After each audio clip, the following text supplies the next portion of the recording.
ตะทันไหลรัตนาผ่านแผ้วผ้าแก้วเจ้าตั้งสามภาคการโดยความเคารพนอบนบปุจจาขอย่อมือ10 นิ้วไหว้สาปาลมีธรรมครูบาอาจารย์พระมกาเทลานุเทระพระเทระพระเจ้าพระสงฆ์ทุกรูปทุกตนด้วยความเคารพขอความสุขความสัตย์ดีจงมีแก่ศรัทธาญาติโยมท่านสาธุชนนักศีลนักบุญทุกท่านมาปะกันละเนอมาปะกันแล้วกับรายการสารธรรมยามแลงช่วงมรดกธรรมปืนบ้านล้านนาทุกวันพฤหัสบดีเวลา15 นาฬิกาถึง16 นาฬิกาอยู่ด้วยกัน1 ชั่วโมงวันนี้ศรัทธาญาติโยมท่านทั้งหลายเขาได้มาปะมาพบกันก็เป็นวันพฤหัสบดีที่28 เดือนตุลาคมพุทธศักราช2564ก็ได้มาปะมาพบกันแล้วศรัทธาญาติโยมท่านทั้งหลายก็หลังจากที่ห่างหายกันไปหลายพัดโดยกันก็เนื่องโดยติดศาสนกิจหลายอันหลายอย่างก็ได้มอบหมายเวลาให้กับทางสถานีได้จัดสรรให้ครูบาอาจารย์ได้สับเปลี่ยนกันได้ทดแทนเวลากันไปวันนี้ก็มาปะมาพบกันก็ถือว่ามีบุญได้มาปะกันอยู่เนาะศรัทธาญาติโยมอาตมาภาพก็มีบุญได้มาเทศนาได้มามาจากับศรัทธาญาติโยมท่านทั้งหลายอยู่ศรัทธาท่านทั้งหลายก็มีบุญที่ได้มีโอกาสได้มามุนตาพ่อโลกได้มีโอกาสมารับฟังครูบาอาจารย์พระเจ้าประสงค์ได้นำเอาธรรมะได้มาได้มานำมาสู่ให้กับศรัทธาญาติโยมที่อยู่ต่างบ้านศรัทธาญาติโยมก็สามารถจะรับฟังได้2 ต่างต่างแรก3 ต่างแรกก็ต่างสถานีวิทยุหลายคลื่นหลายสถานีที่เพิ่นได้รับคลื่นรับสัญญาณเสียงต่างที่2คือผ่านทางระบบอินเทอร์เน็ตต่างที่3ก็คือระบบ Facebook ก็สามารถเข้ามารับชมรับฟังกันได้วันนี้อาตมาภาพก็จะได้น้อมนำเอาพระธรรมเทศนาต่อจากวันพัดก่อนนั่นเรื่องปฐมมูลีมูลบ่มีมูลีบ่เกิดวันนี้ก็จะได้เทศนาปลูกต้น4เนอะศรัทธาญาติโยมท่านทั้งหลายจะได้เทศนาปลูกต้น4ให้กับศรัทธาญาติโยมท่านทั้งหลายได้สดับรับฟังกันเอาละเนาะบ่คือได้เสียเวลาก็เชิญชวนพ่อออกแม่ออกศรัทธาญาติโยมท่านสาธุชนนักศีลนักบุญทุกท่านได้ตั้งอกตั้งใจสดับรับฟังพระสัทธรรมเทศนา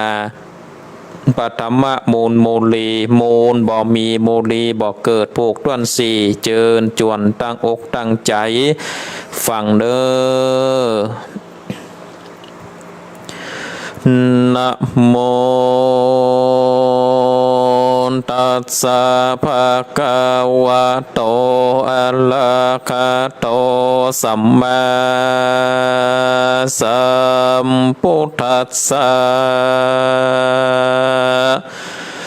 สันตะโวนโดลาสะโป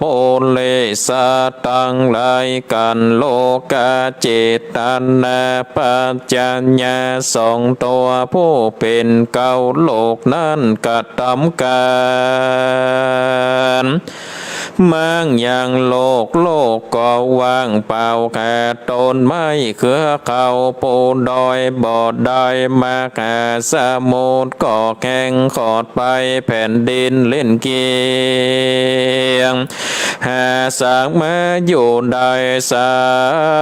นตัวน้อยตัวใหญ่ก็ไม่มอดไปเสียงจันแลยามนั้นโลกาเจตันนาปัจจัญญาสองตัวอันเป็นเก้าโลกนั้นก็กระทำคือจ้างแก้วมโนศิลาตัวอันใหญ่นั้นก็คายใจเข้าออกได้ดังเก่ากันแลนยามนั้นมาคาเมโคอันว่ามาคาเมกจันลาก็แตกเป็นฝนแสนหาตกลงมาสู่มนุษย์สันโลกมากหนักน้ำไหลหลังทางตกท่วมปฐวีแผ่นดินเต็มต้องมาแก่สมุทรบ่มีขอบเขตแดนตันลาบตอนเต้าถึงอาภัสสันลามาแก่พรหมนั่นแลดุลาโกทัญญเทนในการลาดนั้นล้มหลวงอันแห่งมากนักก็มาปัดปั่นไปมาอันวาดน้ำอันท่วมยังโลกาดนานก็เหือดแห้งแล้วก็แผ่นดินก็เสมอเหมือนดังเมื่อก่อนนานโจพระกันแลส่วนว่าสัตว์โลกทั้งหลายผู้มีบุญอันใดเมื่อเกิดอยู่จันพรมเขาก็ลงมาเกิดในมนุษย์โลกกันแลดูกันแลโกทัญญาเทนตั้งแต่ไฟมั่งเตนลาวันตั้งกับนั้นอันว่ากับตั้งหลายอันใดมางแล้วนั้นก็อันได้ส่งใครไปแสนมาหากับแลอันนับตั้งแต่ตีลาวันทัดนั้นมาจัดแลส่วนว่ากับอันหนึ่งชื่อว่าพรหมมากับนั้นก็นับตั้งแต่เมื่อโลนนี้ไปแต้มเล่าส่วนว่าเทวบุตรเจ้าตนหนึ่งชื่อว่าปันธมาเทโวนั้นกับนางเทวันตินดาตนชื่อว่ามูลติดานั้นกันตายแล้วก็เกิดแล้วก่อนตายตามลำดับแห่งปันธมากับตั้งหลายนั้นอยู่ใจลางคาบก่อนได้กันตำบลลางคาบก่อนได้กะตำบาปาปะกรรมลางคาบก่อนได้เมื่อเกิดในจันฟ้าลางคาบก่อนได้เมื่อตกนโลกลางคาบก็มาเกิดเป็นคนลางคาบก่อนได้เป็นสัตว์เดรัจฉานจัดแลอันว่าเทวโบโตโหนปันธมะเทโวกับนางโมลธิดานั้นกันไปเกิดเป็นอันใดก็หากได้เกิดเหมือนกันอันแลโดนลาโกตัญญาส่วนว่าปันธมะเทโวนั้นก็ได้เอาตนมาเกิดในขโกนอันหนึ่งในกับอันชื่อว่าพรหมมากับอันแลการเกิดมาแล้วตาลากาเด็กน้อยผู้นั้นก็จำเลินใหญ่ขึ้นมาบ่ปอปากเสียงโอเอ ก่อนยังบอกโหจักว่าผู้นี้เป็นพ่อผู้นี้เป็นแม่ก็บอกโหว่าเป็นเมื่อคืนเมื่อวันก็เต้ามีแต่มโนสนจาริตบ่มีกามโกธามานากิเลสตัณหาก็เต้าว่าลำเพิงเถิงละโดตังสามกันแลโดนละโกตัญญาเทนส่วนตาลากาเด็กน้อยนั้นจำเลินขึ้นใหญ่มาก็มีใจใฝ่คักพ่อแม่เต้าโอปาตากเลี้ยงดูพ่อแม่กันลันโดหนาวมาลอดก็เต้าแสวงหาโลมาดังไฟบ่อขาดแลกันลันดูค้อนมาเติงก่อปัดปัวพ่อแม่ตักติวน้ำขาของกวนกินกวนเกี้ยวคือพ่อแม่ตนบ่ขาดสักวันแลกันลันดูฝนมาหลอดแล้วตาลากาผู้นั้นก็แปลงอย่างจ้องและลมผามควงสันนามคือพ่อแม่ได้อยู่สุขสบายกันและบ่เต้าแต่นานยังเพลวกวาดแปลงตั้งไตและขวกคนตั้งหลายก็มินและโสวุโตตาวะติงสาปุญญกรรมังนาปัสสันเตโดราโกฏานยะเทนผู้มีใจเปลี่ยนบ่เศร้าส่วนใจผู้นั้นเล่ากันโจที่ตายด้วยบุญกรรมทั้งหลายอันสร้างไว้ก่อนได้เอาตนเมื่อเกิดในกองฟันเลิศตาว่าติงสาได้เป็นปัญญาอินตาตนวิเศษก่อนโดยเขตพันละพรว่ามีวันนาเขียวผ่องแผ้วเป็นดังแก้วมาคาเนนมีรูปโสพินใจจะมีนางฟ้าแวดล้อมเป็นปริวันก็มินแลดูราโกฏัญญาเถนยังมีกับอันหนึ่งชื่อว่าปุณณสังไขยกับก็มีแลยังมีใจผู้หนึ่งเกิดมาตะว่าปากก็เป็นกรรมอันดีคนใจผู้นี้อันบอกโหจากพ่อแม่บอกโหจากบาปจากบุญเตือนแลใจคนนี้ยังมีใจเว้นจากบาปจุภการก็เว้นจากการกาสานตาชีวิตเว้นจากลาของตานผู้อื่นเว้นจากการกล่าวกรามมุสาวันตากรรมไล่พางและบอกกินสุราน้ำเหล้าของมาบ่เล่นจู้กามาเต้ามีใจเมตตาคุณนาบ่มีกรรมโกธาเกียรติกาอันว่าใจผู้นั้นกันพรักหน้าตายไปก็ได้เอาตนเมื่อเกิดที่จันฟ้าเมืองสวรรค์เป็นพรหมตนบัวเลโสดปันตำมันแลกเก้าหัวตีก็โดยเตจะอันตนในปฏิบัติกองดีอยู่ใจใจกันแลดูราโกฏานยะเทนแต่นั่นไปนานับอันใดสี่อสงไขยไปแสนมากากับและยังมีกับอันหนึ่งชื่อว่าโอนตัมมากับก็เกิดขึ้นมันแลส่วนวันนางมูลละธิดาผู้นั้นก็ได้มาเกิดในคาโกนอันหนึ่งหากมีรูปงามยิ่งนักหาผู้จากเสมอเหมือนบ่อนได้แลส่วนว่าปันเลสนธามกาพรหมผู้นั้นก็ได้มาเกิดในคาโกนอันหนึ่งในโอนตัมมากับอันเนพร้อมกันก็มีแลส่วนว่าปันเลสุนตามกาพรหมผู้นั้นก็มีรูปโสมนมพาน วันนาอันเล่างามมากนาขาผู้จากมาเสมอบอนใดส่วนว่าโปกาลาทั้งสองก็ได้เป็นผัวเมียกันหันก็มินแลนดูราโกทันแยเตนอันว่าขาทั้งสองนั้นก็มีลูกเสิงกับกันผู้ชายนั้นชื่อว่าพันธมาสุกีส่วนผัวเป็นน้องก็เป็นหญิงมีชื่อว่ามูลาผู้พาก็มีแลส่วนว่าลูกแห่งขาทั้งสองนั้นก็ยอมจะเลวจะลาดปากจะเป็นกรรมคนดีแต้นดินแล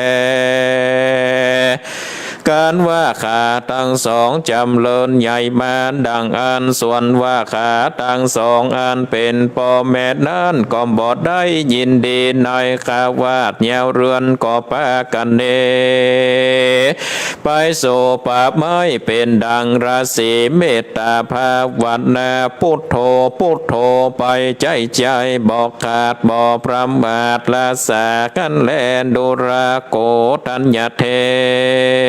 น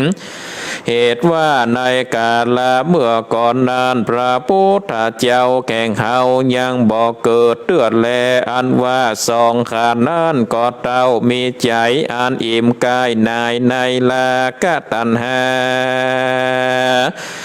การว่าข่าวได้โจที่ตายไปก่อนได้เอาตนเมื่อเกิดในกองฝันเลิศเมืองสวรรค์กันแลดุราโกธัญญะในกาลนานยังมีกาบอันหนึ่งชื่อว่าโมลันติกะแลว่าอันว่านางโมลันตินดานั้นก็ได้เกิดมาในกาโกนโมลันติกับนั้นก็ขากมีพุทธานอดเนาส่วนว่าผัวแข่งเจ้าก็โจตีตายไปนางก็ได้อยู่กับโดยลูกเต้าแข่งตนเต้าว่าลูกคนตวนเก้าเป็นหญิงนางก็จริงตั้งชื่อว่าปุภาลิกาผู้สองนั่นนาเป็นใจนางก็มาหมายใส่ชื่อว่าพันธมาโจติและว่าอันส่วนผู้ผัวนานในชาติก่อนก็ได้หอนย้อนเกิดมาในมูลาติกาป่าการเจ้าพระสูตรออกมาจากท้องแม่แล้วเจ้าก็อุจาจะแจวกับโดยปิตามารดาอัญญาติกาตั้งหลายก็มาพันภายกรรมใหญ่จากการวันเด็กน้อยอ่อนผู้นี้สั่งมาจากกรรมคอนได้แล้วปันก็มาอาสาจันเสียแต่แลดนาว่าอันเขาจริงใส่ชื่อเด็กน้อยนั้นว่าปายเจกับพุทธากันจันเลินวัยแย่อายุได้7 ปีก็บ่ยินดีในกาวาดโดยอำนาจกามาตัณหาจริงไกกาไปสู่ในที่อยู่ปาเข็มมาปานกะทำวิปัสสนากรรมฐานไปใจใจแล้วก่อนได้ตัดลัดหูธรรมะอันเป็นอติตาอนาคตาปัญจุปันนาตังมวลและนาดุราโกตัญญาเถนอัฏฐในกาละนั้นเราพระปัญเจกพุทธเจ้า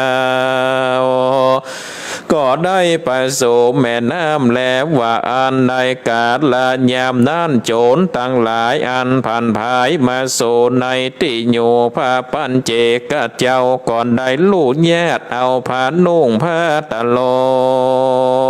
งนั้นเล่านี่ไปบ่มีอันใดจากเลือนหลอบ่มีผ้านอจากแม่นุ่งใดก่อนลำเปิงใจใจยังอามาตากะอันเป็นญาติสังสารละกำเนิดแห่งอัตตาก็ขันยังมูลาทิดาผู้เป็นโบราณนาโตติกาอยู่ใจใจว่ากูจากได้ไปเมตตาเอาผ้ามาจากขโก ญอื่นก่อนอย่างได้แลนาเขตตาว่าภาละบุญแห่งเขาบ่มีมาในอติตาชาติก่อนก็บ่หอนหันภาละตันตาส่วนนางโมลันติดานั่นลานางกอดเต่าจากเบื่อหน่ายอย่างกามาตานหาภาวะจัดก่อนอันเป็นอนิจจ์แห่งสารธรรมมากนักวานนางก็จากไปนานเพื่อเมตตาปาวาลนาภาลาอานิสงส์สังสาเกิดเป็นที่ธรรมสัมปาเวทเนยกรรมอันหันต่อหน้าตันตาจัดแลกันว่าแม่ลำเพิงสันนี่แล้วพระโตนแก้วปันเจกัมปนท่านเจ้าก่อนจอนเดินเข้าไปสู่ในที่อยู่แข่งนางมูลเทตาแล้วว่าอันใดกาละนั้นนางมูลยุวัธิดาก็โศกาโศกเศร้ากอดลำเพิงเล่าการนิ่งหายังสามีกาแต่เล่าโตคำเจ้าเววาพระปันเจกาเจ้าก็ถามว่าโพภากินเนโดรานางน้องหญิงตวังโดรานางปัลเลวาเทหิทักเยนางมีใจอันร้องให้สันใดจา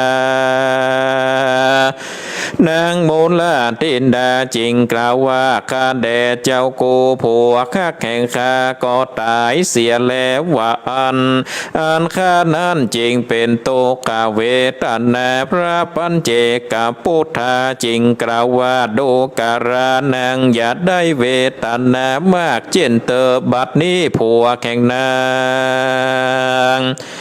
ได้ไปเกิดเอากำเนิดเป็นปูนาโตหนึ่งอาสันไหลเซิงภริญาใหม่อันอยู่ในน้ำบ่อติดนั้นนางก็ขอพระปัญเจกพุทธเจ้านำปานางไปขาหนอนเน่าผัวขวัญพระพุทธเจ้าตนตะลงทำปัจเจกก็ปานางอเนกไปสูญญางที่อยู่ปู่ผู้เป็นสามีกะเก่านางนอนเนากันหันผัวเก่าก็กล่าวว่าข้าแต่เจ้ากูเหตุใดมาละตุข้าคือตัวข้าเป็นกรรมพานิจาเจ้าจงขึ้นมาอยู่กับโดยข้าก่อนเตอว่าอ่านแล้วนางนั้นก็มายุบเอาปูนานั้นใส่ปูกี้เผาไว้อย่างองค์โกเลเกินนิ้วมือนางแม่ไม้ก็กำปาดปลายว่าฮะเลนดูรานางผู้ถอยรายเมืองนั้นซ้ายมายุบเอากูดังลือจ้าว่าอันนางผู้นั้นก็เจ็บปวดนักหนาโรทันตินางก็มาห้องให้นักหนานางก็กล่าวว่าพันเตข้าแด่เจ้าโกขอจงได้โมตุคนแน่เป็นที่เพิ่งแก่ขาดเตวานเตนันพระปัญเจกพุทธาจิงกาวาโสพังกันตาปะโมจะเสโดราปูเจ้าโกจงวางยังกิมอันกีบมือนางเสียเตว่าอันว่าปูตรวจนั้นก็สวาวางยังมือแม่ไม้แล้วปานเหตุดังอันนั้นเป็นอาจารย์ลิญะและนางก็มาโยอันโจเลนามาสกันถึงบุญสมปานพระปัญเจกัมปุตตะเจ้าว่าสารลานางกะโตโลกาสมิงเจ้าโกเป็นที่พึ่งแก่โลกาอันพาเสดมักนักเจ้าโกคักเสียยางอันเมิดมัวตันหาเหือขาดได้งานอย่างอานิจจังโตขังอนัตตาและสังสารวัฏเจ้าโกก็ได้ เจ้าโกก็ได้ เมื่อเมตไม้แล้วปานเหตุดังอันนั้นเป็นอาจารย์หลีญะและนางก็มาโยอันโจเลนามาสกันถึงบุญสมปานพระปัญเจกัมปุตตะเจ้าว่าสารลานางกะโตโลกาสมิงเจ้าโกเป็นที่พึ่งแก่โลกาอันพาเสดมักนักเจ้าโกคักเสียยางอันเมิดมัวตันหาเหือขาดได้งานอย่างอานิจจังโตขังอนัตตาและสังสารวัฏเจ้าโกก็ได้ ชื่นว่านามาจะลือจาอันทะในกาละนันพระปัญเจกพุทธเจ้าจริงกล่าวว่าพัทเทอหังปัญเจกาพุทโธนามาดังนี้ดูกาลานางอุปาสิกาโตนมีนามมาโคดว่าพระปัญเจกาเจ้ายามนั้นเหล่านางก็ก้มเกาขาปตายิ่งเอาสบายมาถวายเป็นตังตั้งปณิธานผาตนาว่าขอข้าได้เป็นพาตนหนึ่งได้อาสาไหลเสริงมากาปาละทำได้กะตามปั้มเป่งยังปาลามีตานาศิลาจับโลนวิปัสสนาภาวนาไปใจคือได้เข้าใกล้ยังพระนิพพานโดยประการดังอันเตนาอันทาในกาลนานพระปัญเจกาพุทธเจ้าก่อนได้เต้าอามุอนุโมทนาว่ากรรมปเนธานาแก่งนางนั้นอันมีจุงได้สมฤทธิ์แด่นางเตว่าอันนางพูดนั้นก็สะพอแน่สู่เฮือนกาลานางก็ล่ำเพิงว่าอานิจจวัฏสังขาราสังขารเนนะ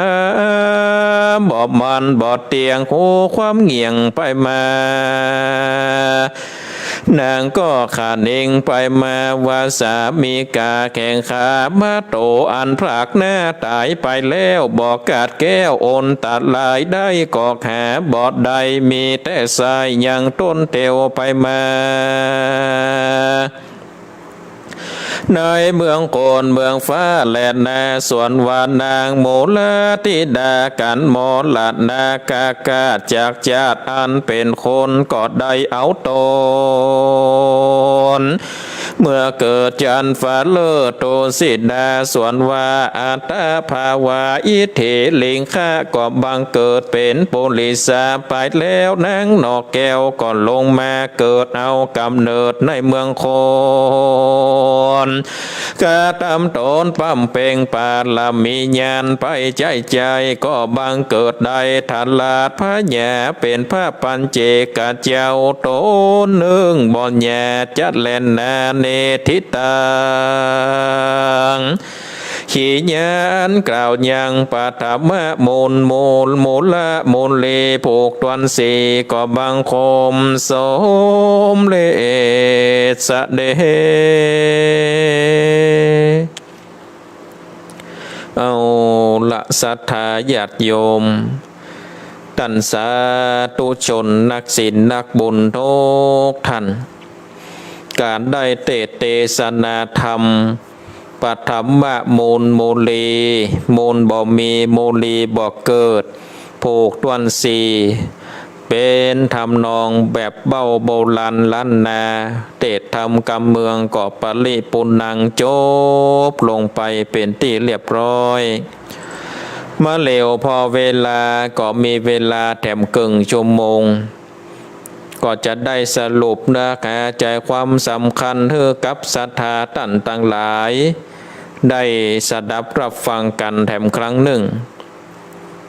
อันว่าธรรมปฐมะมูลีมูลบ่มีมูลีบ่เกิดผูกต้นสีนี่ก็ได้กล่าวถึงยังโลกะเจตนาปัจจญาสองตัวผู้เป็นเก้าโลกก็ได้กระทำการแม้งโลกก็คือได้น้ำท่วมไฟไหม้โลกนั่นก็เปล่าว่าง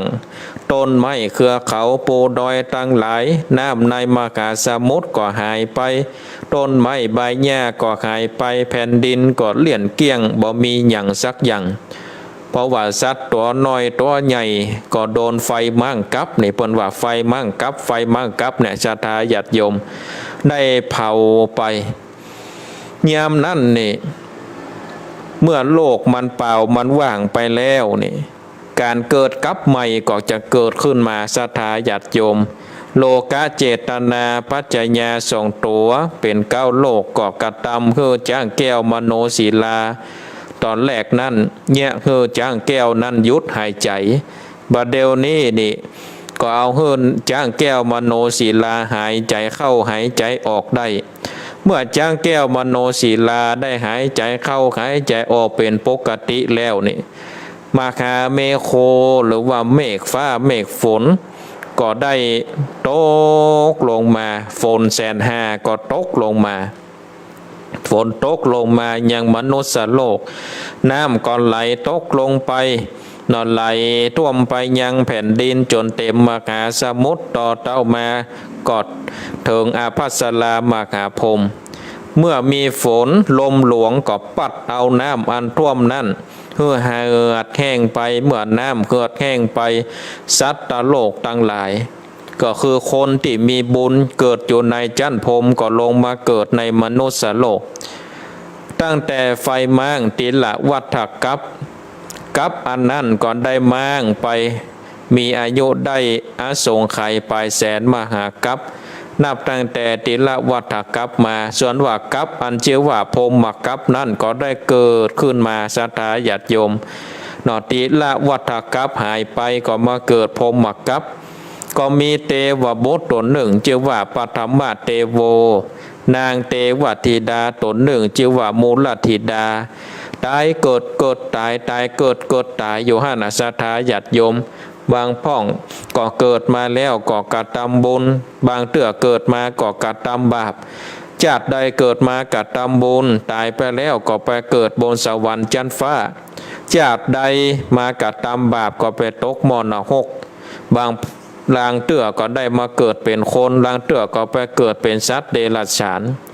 อันว่าเทวบุตรปฐมเทโวกับนางมูลธิดานั่นนี่การว่าเกิดมาอันใดก็เกิดมาเหมือนกันเนาะเกิดมาเป็นแมงอย่างถึงสองก็ไปเกิดมาเหมือนกัน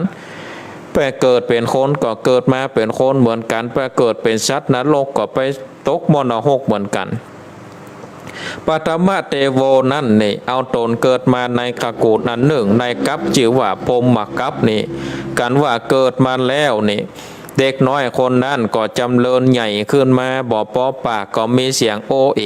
เอก็ยังบ่ฮู้จักว่าคนนั้นเป็นป่อคนนั้นเป็นแม่บ่ฮู้ว่าเป็นบ่คืนบ่วันก็เต้าว่ามีมโนสุจริตคือบ่มีกรรมโกรธกรรมเกลียดบ่มีกิเลสกรรมตัณหาในจิตในใจ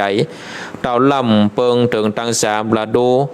ตาลกาเด็กน้อยนะที่ปฐมเทโวได้เกิดขึ้นมานี่ใหญ่ขึ้นมาก็มีใจคักป่อคักแม่ก็เต้าอุปถากเลี้ยงป่อเลี้ยงแม่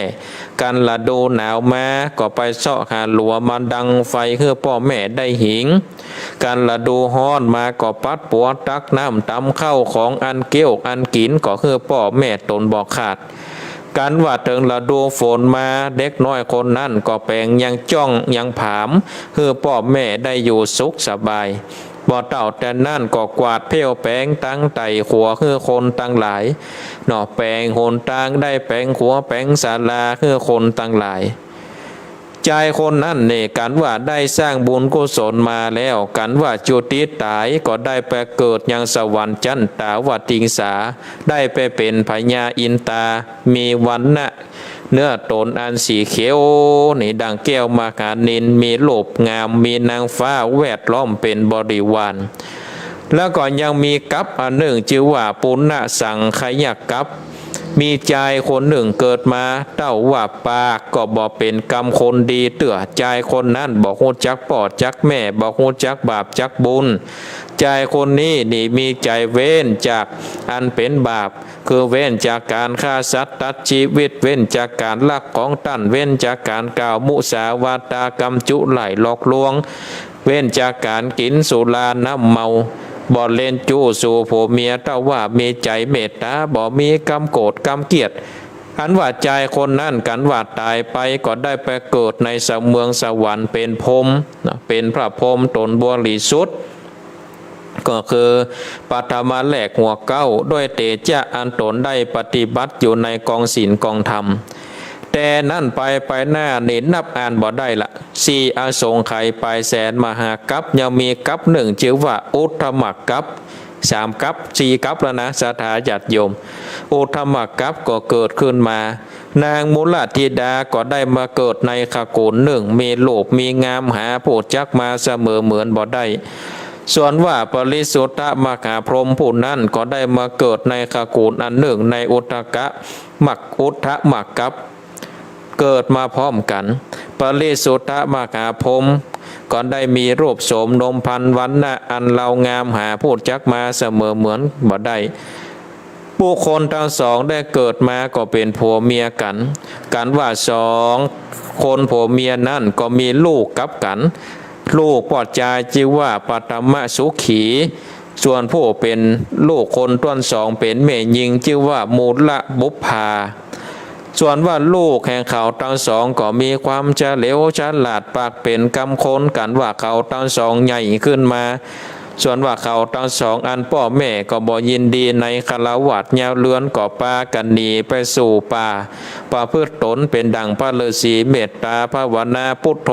พุทโธไปบ่ประมาทละสาในชีวิตเหตุในเมื่อกาลนั้นพระพุทธเจ้าของเฮาเนี่ยยังบ่เกิดเตื้อ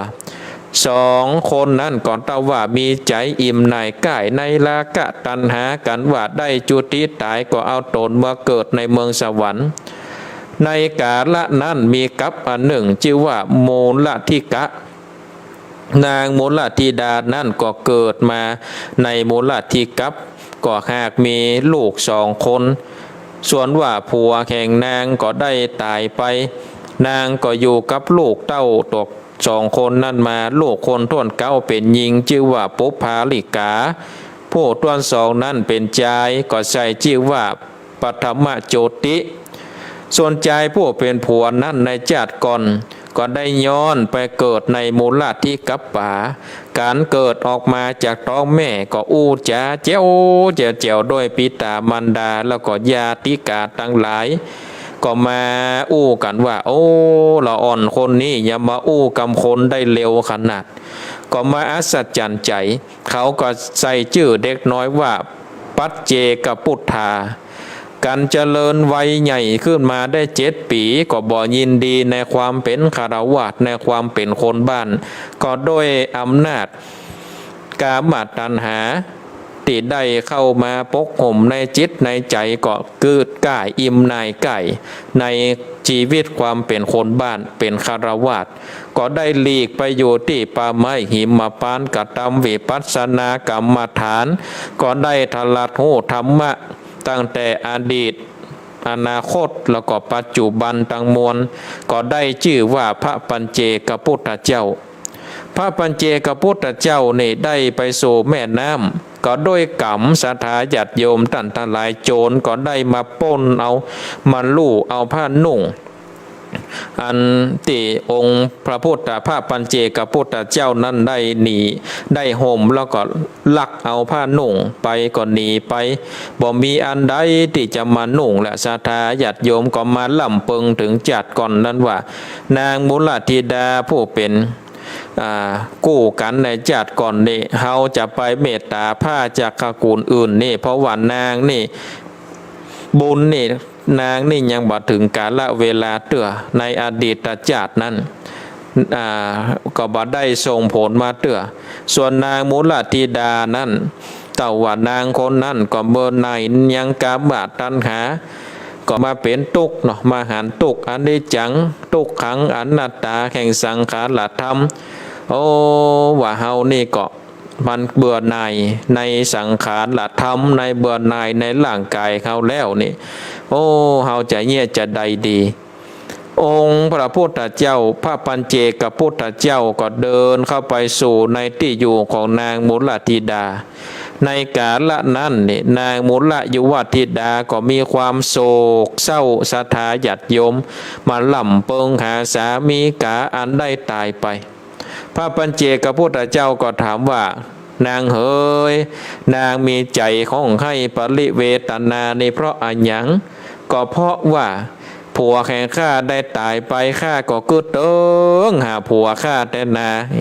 ก็เกิดเป็นทุกขเวทนาองค์พระปัญเจกพุทธเจ้านี่ก็ได้ใจสมาธิภาวนามาระลึกถึงสามีกาของนางที่ตายไปก็บอกว่าโอ้นางเหย สามีของนางนี่ไปเกิดเป็นปูอยู่กับภรรยาใหม่อยู่ในบ่อน้ำที่นั่นนางก็ขอให้พระปัญเจกพุทธเจ้าได้นำเอานางไปหาในไปสามีกาที่ไปเกิดเป็นปูพระปัญเจกพุทธเจ้าก็พาเอานางไปเมื่อนางได้ขันแล้วนางก็คิดว่าโอ้ไอเฮ้ยไอก็ยังมาฟังตายละข้าคือเป็นกำพร้าละข้าคือเป็นแม่ไม้ข้าก็อยู่คนเดียวโอ้ไอก็ฟังหนีละไปน้องจะเอาไอไปอยู่ด้วยกันเอามือยุบปูศรัทธาญาติโยมเอามือยุบปูมือนักเอาปูนักก่อนเอากีมเข้าหนีบโอ้นางก็ได้หับทุกขเวทนาเจ็บปวดปูนั่นก็บอกว่าโอ้นางผู้เป็นใจถอยเนาะนางผู้ถอยบ่ต้องมายุบมากำข้าเนี่ยเนาะบ่ต้องมายุบเอากำข้าไปหนีไปเหียนางคนนั้นก็เจ็บปวดมือเนาะเจ็บปวดมือแล้วก็ให้ก็ขอพระปัญเจกพุทธเจ้านะเป็นที่จ้างที่เปิ่งพระปัญเจกพุทธเจ้าก็มาโปรดเมตตาคือปู่นั่นได้ปงได้ปล่อยยังกีมอันนีบมือปู่นั่นก็สวะวางยังมือนางนั่นเหตุนั้นนางก็ได้ถือเอาพระปัญเจกพุทธเจ้าเป็นสรณะว่าสัลนังกะโตโลกัสมิงเจ้ากูเป็นที่เปิ่งแก่โลกอันประเสริฐว่าขอเอาพระปัญเจกพุทธเจ้าเนี่ยเป็นที่จ้างที่เปิ่งเมื่อองค์พระปัญเจกพุทธเจ้านี่ได้สอนทำเพื่อเห็นอนิจจังทุกขังอนัตตาหันภายในสังสารวัฏก็ได้ชื่อว่านางนั่นก็หันความทุกข์ในสังสารวัฏแล้วศรัทธาญาติโยมดังนั้นก็ก้มกราบแล้วก็เอาผ้าสบายมาถวายทานตั้งปณิธานว่าขอคือข้านี่ได้เป็นพระตนหนึ่งด้วยอาศัยด้วยปาลมีทำได้ปั่มเป่งปาลมีคือทานนาศีละจำเริญวิปัสสนากรรมฐานภาวนาไปก็คือเข้าใกล้พระนิพพานองค์พระปัญเจกพุทธเจ้าก็ได้อนุโมทนาว่ากรรมปณิธานของนางนั้นจงได้สมฤทธิ์แก่นางเตอะนางก็เฉพาะหน้าแล้วก็ได้ขาบไหวอนุโมทนาบุญแล้วก็ปิกไปสู่กรวาดแนวเลือนก็มาล่ำเปิงว่าสังขารละธรรมของเขานี่มันเป็นของบ่มันบ่เที่ยงอันนี้จังเกิดขึ้นมาก็เป็นทุกข์เพราะว่าร่างกายนี้เฮาบ่สามารถที่จะสั่งได้ร่างกายนี้บ่ใจของเฮาเนาะมันเกิดขึ้นตั้งอยู่ดับไปมันคว่ำมันเหงี่ยงไปมันบ่ตั้งบ่มั่นเกิดขึ้นมาแล้วก็ตายแล้วก็เกิดโอ้มันอย่างมาเป็นทุกข์เนาะเป็นทุกข์ในสังสารวัฏเนี่ยศรัทธาญาติโยมนางก็ได้ล่ำเปิงถึงอย่างอี้จนถึงนางมุลธิดาก็ได้จุติตายจากโลกนี้ก็ไปเกิดในจันฟ้าตุสิตาส่วนว่าอัตตภาวะอิทธิก็ได้บังเกิดเป็นปุริสะคือเป็นปอดใจนางก็ลงมาเกิดเอากำเนิดในเมืองโคนก็กระทำปั่มเปงปาละมีญาณก็ได้บังเกิดทรัตพญาเป็นพระปัญเจกพุทธเจ้าตนหนึ่งเนี่ยศรัทธาญาติโยมความเป็นไปเป็นมาเนาะของกัปนั่นกัปนี่กัปนั่นมี3-4กัปเนาะติละถักกัปกามหาพรหมกัปกานี่หลายกัปโดยกันเนาะพระปัญเจกพุทธเจ้าก็เกิดขึ้นมาแล้วนะศรัทธาญาติโยมท่านทั้งหลายอันนี้ก็เป็นเนื้อหาใจความสำคัญเนาะเนื้อหาใจความสำคัญในการที่ได้ได้จ๋าคือกับองค์กับศรัทธาญาติโยมท่านสาธุชนท่านทั้งหลายเนาะได้หูเนาะศรัทธาญาติโยมท่านทั้งหลายเพราะฉะนั้นในการที่เฮาได้เกิดมาในโลกนี้นี่เฮาต้องปึ้งต้องหาที่ปึ้ง มาเปิ่งที่ไหนก็เปิ่งตัวเก่านั่นเนอะศรัทธาญาติโยมท่านทั้งหลายในพระพุทธศาสนานี่เป็นศาสนาที่สอนคือเขาท่านทั้งหลายได้เปิ่งตัวเก่าบ่หวังเปิ่งคนอื่นบ่หวังเปิ่งพระเจ้าบ่หวังเปิ่งโจกจัตตาหรือสิ่งไปนอกอันใดดังที่พระพุทธเจ้าได้ตรัสว่าอัตตาหิอัตโนนาโถตนแลเป็นที่พึ่งของตนโกหินาโถปโลสิยาคนอื่นใครเล่าจะเป็นที่พึ่งได้ความจริงนั่นนี่คนเฮานี่อาจจะเปิ่งคนอื่นได้เป็นเเป็นครั้งเป็นคราวแต่บ่อาจจะเปิ่งได้ตลอดไปเช่นว่าวัยเด็กก็ต้องเปิ่งป่อเปิ่งแม่ใหญ่ขึ้นมาก็ต้องเปิ่งครูบาอาจารย์ญาติมิตรแต่ก็เปิ่งได้บางอย่างชั่วครั้งชั่วคราว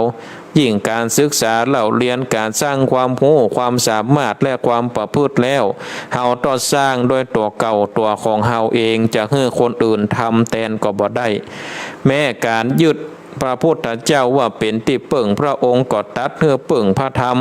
เพราะพระองค์เป็นเพียงผู้บอกทางเต่าอันแม้พระสงฆ์ก็สอนเพื่อยึดเอาพระธรรมเป็นที่เปิ่งที่ระลึกพระธรรมก็จี้ไปที่การเปิ่งตัวเก่าโดยคือปฏิบัติตามหลักธรรมที่พระพุทธเจ้าทรงได้แสดงไว้ซึ่งพระสงฆ์เป็นผู้นำมาสืบต่อเป็นผู้นำสืบต่อกันมาในการสร้างที่เปิ่งแก่ตัวเก่าตามหลักพระพุทธศาสนานั้นจะต้องเปิ่งพระธรรมที่สร้างที่เปิ่งแก่ตัวเก่านี่พระพุทธเจ้าตรัสว่านาทกรณธรรม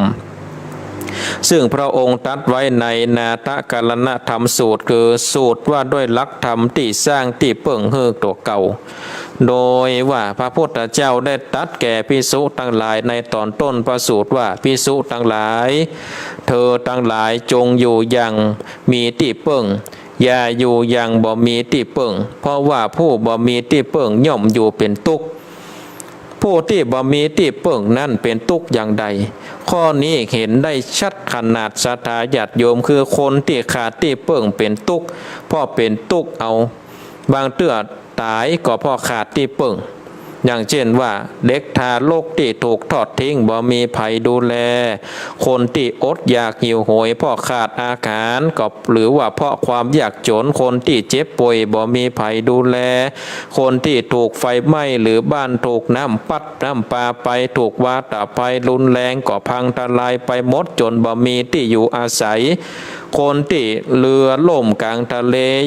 หรือในกระแสน้ำบ่มีภัยช่วยเหลือหรือบ่มีที่เกาะคนที่คนอื่นล้างผ่านสู้เขาบ่ได้หรือบ่มีภัยช่วยเหลือคนที่บ่มีปัญญาความรู้ในการประกอบอาชีพทำมาหากินคนที่หวังเปิ่งคนอื่นแต่เขาบ่ฮื้อเปิ่งบ่ฮื้อความช่วยเหลือหรือคนที่ตัวเก่าหวังเปิ่งมีอันล่มละลายหรือมีอันเปลี่ยนไปเช่นว่าตายจากไปเมื่อบ่ได้เปิ่งหรือว่าเปิ่งภัยบ่ได้ก็อยู่อย่างเป็นทุกข์อันนี้กล่าวเฉพาะที่เปิ่งทางกายหรือในการเป็นอยู่บ่ได้อู้ถึงว่าที่เปิ่งตั้งใจแต่ถ้าคนเฮาขาดที่เปิ่งตั้งใจแล้วก็ยิ่งมีความทุกข์เพิ่มขึ้นไปคือขาดที่เปิ่งยึดเหนี่ยวทางจิตใจได้แก่ขาดหลักธรรมในการคุ้มครองตัวเก่าเช่นว่าถูกไฟราคะโทสะโมหะเผาหรือเมื่อร่างกายถูกเผาด้วยเพลิงทุกข์ก็คือความเกิดความแก่ความเจ็บความตายก็ย่อมมีความทุกข์นักขึ้นหาความสุขบ่ได้บางคนเมื่อทุกข์นักเข้าก็หาทางบ่ออกก็เลยไปหาทางออกด้วยการฆ่าตัวตายหรือว่าทำร้ายคนอื่นเพราะชีวิตอยู่อย่างขาดที่พึ่งดังนั้นพระพุทธเจ้านี่ได้ทลัดเทศนาได้บอกว่าท่านทั้งหลายจงอยู่อย่างมีที่พึ่งอย่าอยู่อย่างไม่มีที่พึ่งเลยเพราะผู้ที่ไม่มีที่พึ่งย่อมอยู่เป็นทุกข์ต่อจากนั้นนี่พระพุทธเจ้าก็ตรัสถึงธรรมที่เปิ่งแก่ตัวเก่ามี10ประการคือศีลการรักษากายวาจาคือเรียบร้อยภาหุสัจจะการได้ศึกษาเล่าเรียนนักกัลยาณมิตรตาการเป็นผู้มีเปื้อนดีโสวัจจสัตตาการเป็นผู้ว่าง่ายสอนง่ายกิงกรณีเยสุทักขตาความเป็นผู้ขยันหรือความเป็นผู้มีสามารถในการช่วยเหลือธุระของคนอื่นกัมมะท ธรรมกามตาความเป็นผู้ใคร่ในการปฏิบัติธรรมวิริยะความเพียรในการละความชั่วประพฤติแต่ความดีสันโดษความพอใจด้วยของตัวเก่าสติความระลึกได้ปัญญาความรอบรู้ธรรมะทั้ง10อย่างนี้แต่ละข้อล้วนสร้างที่เพิ่งให้แก่ผู้ปฏิบัติตามถ้าไผปฏิบัติตามได้หลายข้อหรือว่าได้10ข้อก็ยิ่งจะสร้างที่เพิ่งคือแก่ตัวเก่าอย่างสมบูรณ์และบ่ได้เพิ่งไผคนใดมีความสามารถเจริญรุ่งเรืองมีความสงบสุขมีความเจริญก้าวหน้าในชีวิตก็เพราะว่าได้เพิ่ง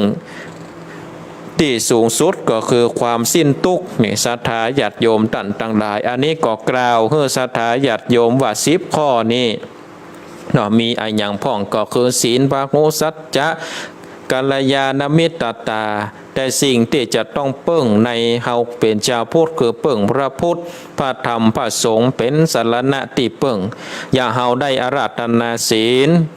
เฮาพุทธเจ้าก็คือศีลพุทธังสรณังกัจฉามิธัมมังสรณังกัจฉามิสังฆังสรณังกัจฉามิตุติยัมปิตติยัมปินี่ว่าข้าพเจ้านี่ก็ขอเอาพระพุทธเจ้าเป็นที่เปิ้งที่ระลึกนึกถึงพระองค์พระพุทธเจ้าตื่นขึ้นมาก็ระลึกถึงพระพุทธเจ้าธัมมังสรณังกัจฉามิขอถึงพระธรรมเป็นสรณะเป็นที่เปิ้งที่ระลึกก็ตื่นขึ้นมาระลึกถึงพระพุทธแล้วก็มาระลึกถึงพระธรรมคือกรรมสั่งสอนของพระพุทธเจ้าแล้วก็มาระลึกถึงสังฆังสรณังกัจฉามิก็ระลึกถึงพระสงฆ์พระอริยสงฆ์เป็นที่จ้างที่เปิ้งนี่ศรัทธาญาติโยมท่านทั้งหลายอันนี้ก็หัวข้อไว้ก่อนวันพัดหน้า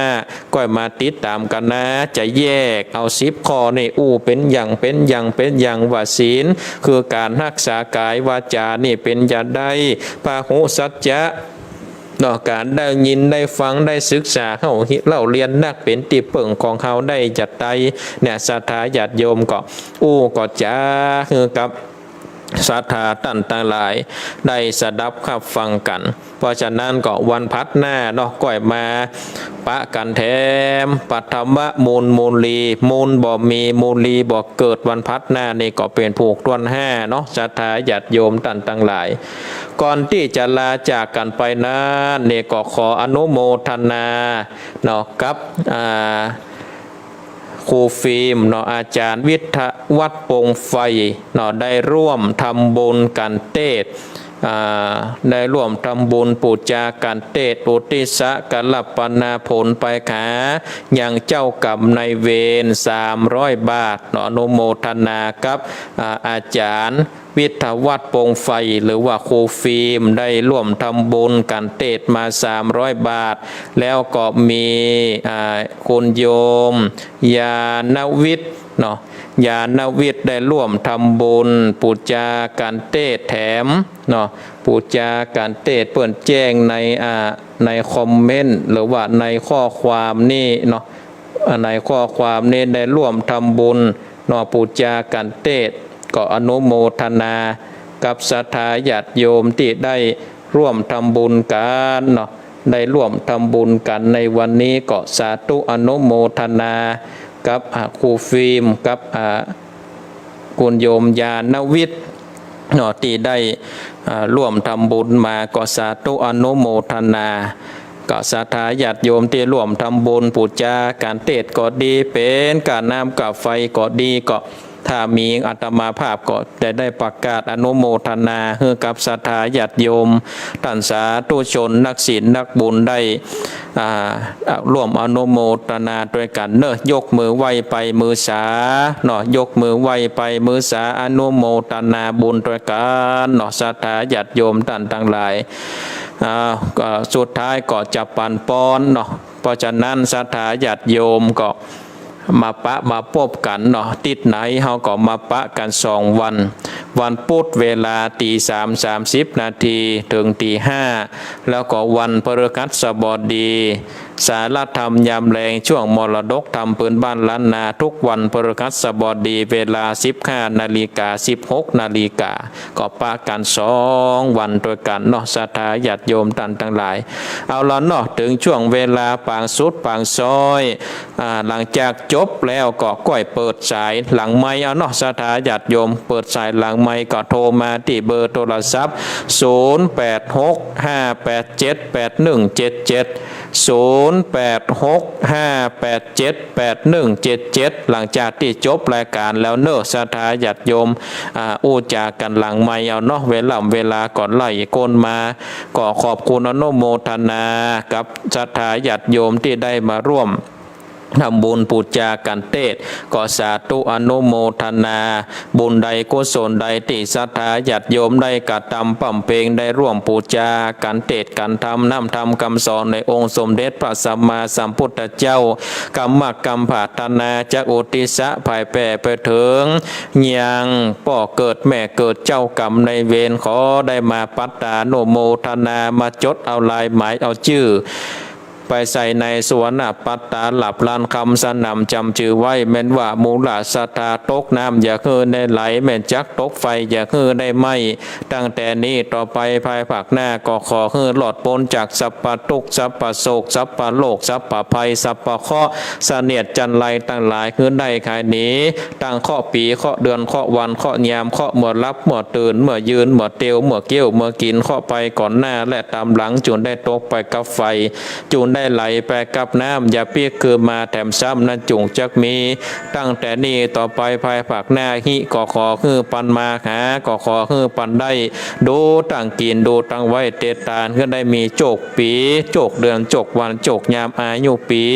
อายุเดือนอายุวันอายุยามจัตตาปีจัตตาเดือนจัตตาวันจัตตายามนึกคิดสิ่งใดก็ขอเพื่อสมดังความมุ่งมา่ปรารถนาเหมือนกันทุกท่านทุกคนอายุวันโนสุขังพลัง